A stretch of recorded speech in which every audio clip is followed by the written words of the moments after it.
Thank you, Dylan. Welcome to Hot Takes. My name is Ryan Furman, alongside with Matt Pollard, Shawn Harris. Unfortunately, Tony Dean could not make it today, but let's get right into it. We're starting off with the NBA with our unfortunate Philadelphia 76ers. Some of our fellow HSN members might talk a little smack about us, but it's okay.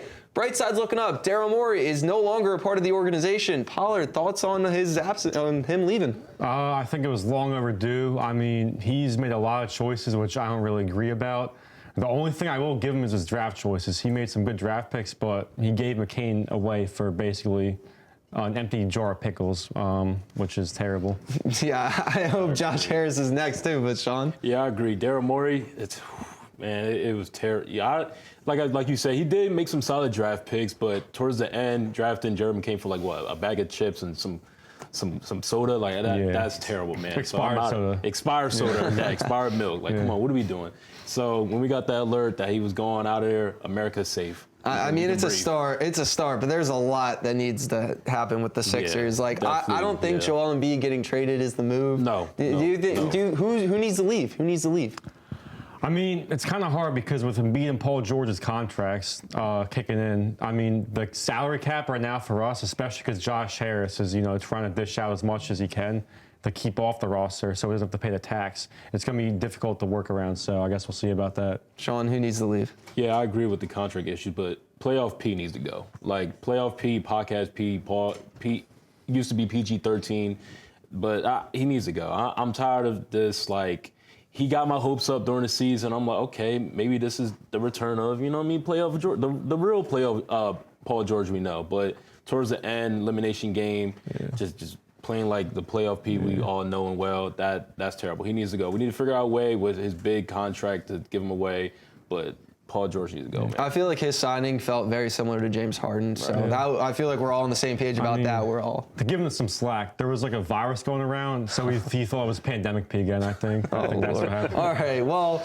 let's start making fun of Tony Dean and why he is actually not here today. Let's talk about his Lakers getting swept by the Oklahoma City Thunder.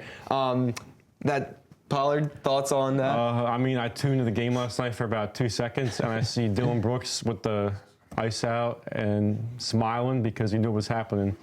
Lakers funeral. Yeah, I agree. I'm not even mad at Tony for not showing up. If watching that game last night, that heartbreaker towards the end, I wouldn't even show up. So I'm not going to joke on Tony this time, but all I got to say is, LeBron, man, please, just give me one more year. Just one more year. Just please, one more year. Just don't retire. I know it's some speculation, and I know it's up in the air right now. Just, man, for the love of God, just give me one more year, please. Do we think that LeBron's done after this year? Do we really think it's going to happen? There'd be like a huge ESPN media stunt if he was actually retiring. It'd be a retirement tour, but there was no retirement tour, so he's not retiring yet. The only Laker that needs to retire is DeAndre Ayton. DeAndre, what? Oh my God, You can't be talking on dominating like that. Dominate. Yeah, he definitely dominated last night. I can't stand him. I can't even say what I really want to say. Keep it PG.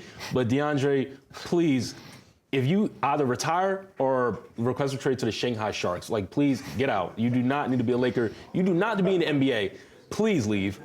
Well, do we think the Thunder are going to win every single game in this playoff? Like, it seems like they are. Yeah. I mean, do we not? It's the OKC Thunder. It's the OKC Thunder, a.k.a. the ref's favorite team. Like, what are we talking about? The OKC Zebras, black and white. I mean, okay, the only thing I disagree with that is that if they win every single game, it's going to be way too obvious and there's going to be a whole lot of speculation. I think they're going to lose 2 to 3 games simply because of that. Yeah. But, dude, we're all just pissed off at this point about how they get every call. But let's move on to Victor Wembanyama and the San Antonio Spurs series. This, I think, is the best series of the playoffs so far. The Game 5 going on tonight. Coming off of Victor Wembanyama getting ejected. Arguably could have been suspended, fine, but thoughts on that ejection in the series itself? Yeah. I think the elbow thing, they handled it well, although the only thing I think they should have done is give him a little fine, but an ejection is already enough because it was a flagrant 2. And if you get, I think, 4 flagrant points, it's, you get banned, but they only gave him 2 points, so. Yeah, I agree. It's definitely going to be a fun matchup. The way this is going, and, since Adam Silver liked to be the puppet master, I'm not going to lie, I love the Wolves. I love Ant, but Spurs. Just how everything's lining up, Spurs is gonna beat them. Yeah. Let's just be honest with ourselves. Unfortunately, that's all the time we have for hot takes. Thank you for tuning in. Now let's take it on to HSN Face Merge.